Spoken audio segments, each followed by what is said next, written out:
Bonjour à tous, nous sommes les deux fondatrices de Dijo, Anouk à ma gauche et moi-même c'est Lisa. Aujourd'hui on va vous parler des ballonnements. On connaît tous cette sensation d'avoir un ventre de femme enceinte, d'avoir envie de déboutonner son jean après les repas. Et ça en fait c'est le signe d'une digestion difficile. On a tendance à le banaliser, à se dire que c'est normal, mais aujourd'hui on va justement vous donner des conseils pour vivre sans ballonnement et ne plus avoir ces sensations désagréables. J'en profite pour justement dire un petit mot sur Dijo. Nous, notre mission, c'est vraiment de replacer le ventre au cœur justement de nos routines de bien-être pour en prendre soin tous les jours puisqu'il régule vraiment toute notre santé. Alors, les ballonnements, c'est tout simplement un excès de gaz dans les intestins. Comme je le disais juste avant, c'est dû à une digestion qui est difficile. Donc, c'est-à-dire que le bol alimentaire va mettre trop de temps à être digéré et ça a commencé à faire une sorte de fermentation dans les intestins et c'est ça qui crée ces gaz et qui va derrière résulter en du coup les ballonnements avec un ventre gonflé. Les ballonnements, ça vient du coup principalement d'un microbiote qui est déséquilibré. Notre microbiote intestinal, c'est cet écosystème de bonnes bactéries. On va vous en dire plus juste après. Il a de multiples fonctions.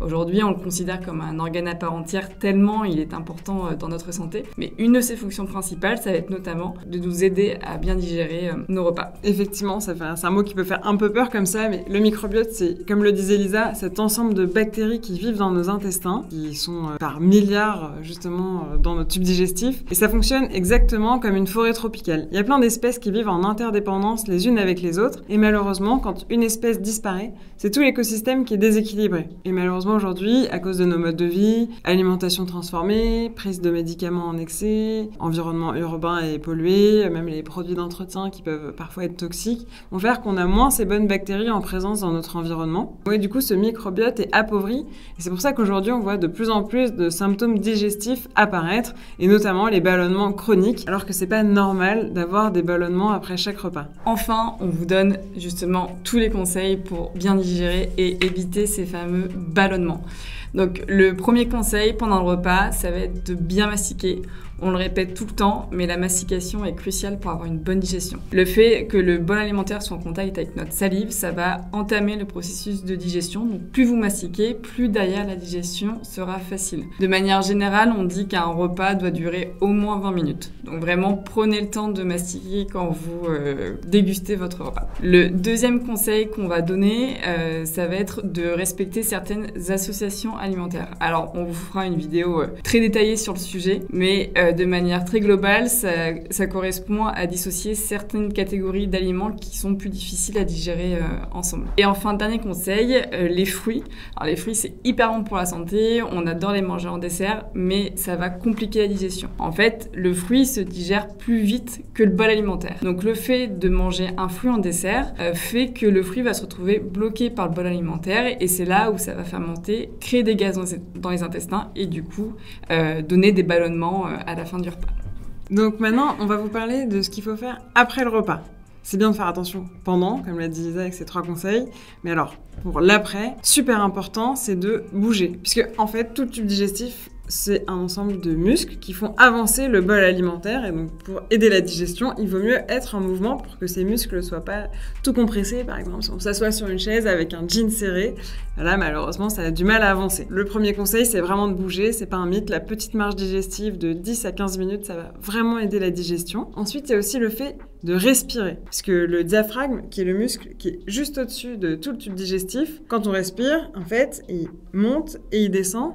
Et tout ça, ça va venir masser en fait tout le tube digestif et ça va également permettre de faire avancer le bol alimentaire. Voilà, faut vraiment penser que c'est un tuyau qui bouge comme ça et qui fait avancer tout le bol alimentaire. Donc c'est super important. Après, effectivement, les petits excès, ça arrive. Et d'ailleurs, c'est notre philosophie chez Dijo, c'est aussi de savoir se faire plaisir et de s'écouter. Faut surtout pas être dans la privation continuelle, c'est très important. Et du coup, on a aussi un produit qui peut aider dans ces moments-là. Ouais, alors c'est le Digestion Facile qui est composé justement d'enzymes digestives et de certaines plantes qui vont vraiment faciliter la digestion.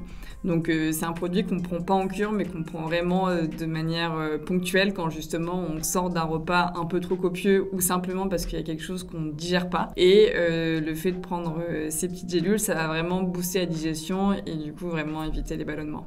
Donc c'est notre produit digestion facile en vente sur notre site internet. Et il y a aussi des petites choses à éviter absolument, notamment le fait de manger des chewing-gums. C'est très mauvais puisque ça envoie le message aux intestins qu'on va digérer alors qu'on ne le fait pas et ça favorise la présence de gaz au niveau des intestins. Donc ballonnement et gaz un peu gênant. Aussi, il faut éviter absolument les boissons gazeuses dans la mesure du possible, même si on aime bien, ou alors au moins en dehors des repas. Et ensuite, troisième conseil, ne pas manger le stress au ventre ou en faisant autre chose, notamment manger en regardant son téléphone. C'est vraiment pas recommandé parce qu'il y a quand même tout un processus de messages envoyés au cerveau, notamment pour la satiété. Comme le disait Lisa, c'est important de prendre 20 minutes pour manger, par exemple. De la même façon, il faut prendre conscience qu'on mange pour que tout fonctionne au mieux. Alors, ce que vous devez retenir de cette vidéo, c'est que les ballonnements ne sont pas une fatalité. Ce n'est pas normal d'être ballonné à tous les repas.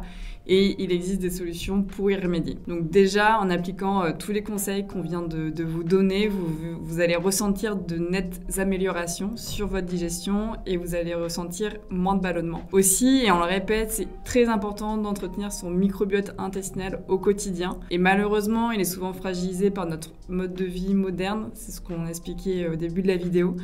C'est pour ça que la prise de probiotiques, à chaque changement de saison notamment, va vraiment être bénéfique pour entretenir l'équilibre de votre microbiote intestinal et notamment pour justement faciliter votre digestion au quotidien et éviter tous les ballonnements. Du coup, on espère que cette vidéo vous a plu et on projette d'en faire de nombreuses à la suite. N'hésitez pas à nous poser des questions en commentaire ou à partager cette vidéo à quelqu'un qui pourrait avoir besoin de ces conseils. Et aussi, on vous invite à vous rendre sur notre site internet puisqu'on a un diagnostic en ligne. Exactement, on a développé ce diagnostic avec des experts du ventre pour justement pouvoir vous recommander les solutions qui sont adaptées à vous et à vos problématiques. Donc ça vous prendra pas plus de 3-4 minutes. Vous le faites tranquillement chez vous et à la fin de ce questionnaire, vous aurez un bilan personnalisé pour savoir vers quel produit vous tournez. Un petit mot pour la fin, encore une fois, c'est pas normal de vivre avec des problèmes de ventre. On est là pour vous aider, vous accompagner au mieux et on répond à toutes vos questions, que ce soit sur les réseaux sociaux ou sur notre site internet. Merci beaucoup d'avoir suivi cette vidéo et puis